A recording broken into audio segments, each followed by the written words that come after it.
My journey to Elizabethtown was probably fairly typical for a kid in Pennsylvania. I went to a small high school in Williamsport, and it was recommended to me by my guidance counselor. My field of study was always political science. I always knew I wanted to be a lawyer.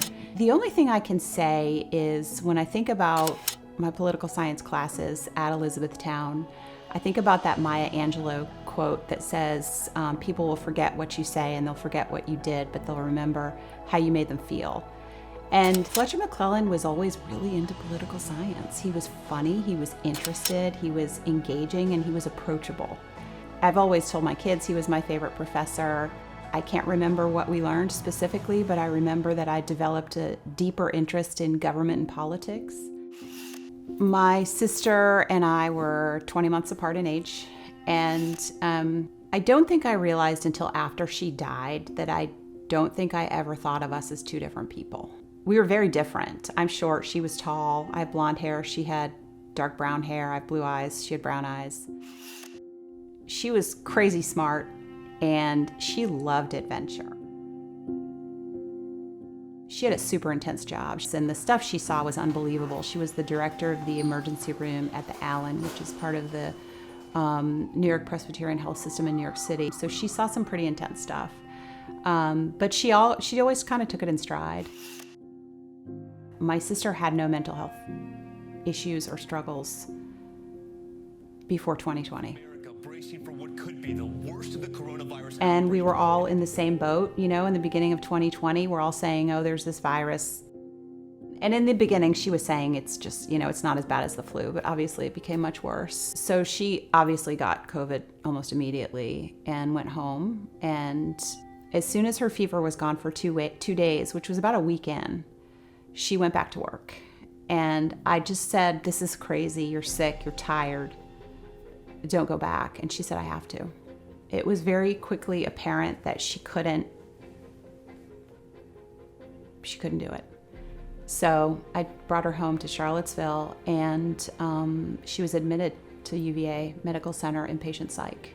It was obvious that something was wrong with her mental functioning.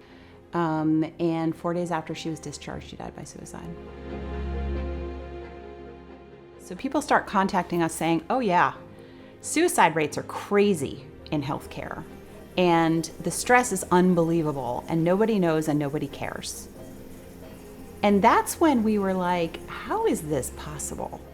So we created the Dr. Lorna Breen Heroes Foundation in June of 2020, 2 months after my sister died.